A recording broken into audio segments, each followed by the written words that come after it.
Let's face it, dealing with a flooded basement is a serious headache, but with some preventative measures, you can seriously reduce the risk of ever having to deal with one. First things first, let's talk basement waterproofing. Even with the best exterior drainage, there's always a chance some water could sneak in, and that's where interior drainage systems and sump pumps come in. An interior drain installed around the perimeter of your basement catches any water that makes its way inside.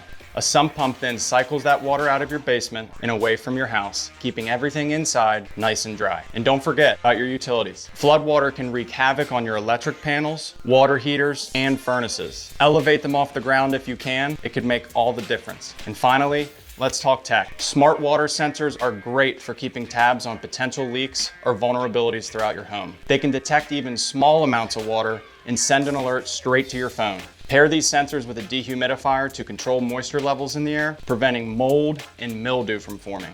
This combo alone can help you catch leaks early on and prevent them from turning into big, expensive problems. Remember, a little prevention goes a long way when it comes to keeping your basement dry. So take these steps and rest easy knowing your home is protected. Give Groundworks a call for a free inspection.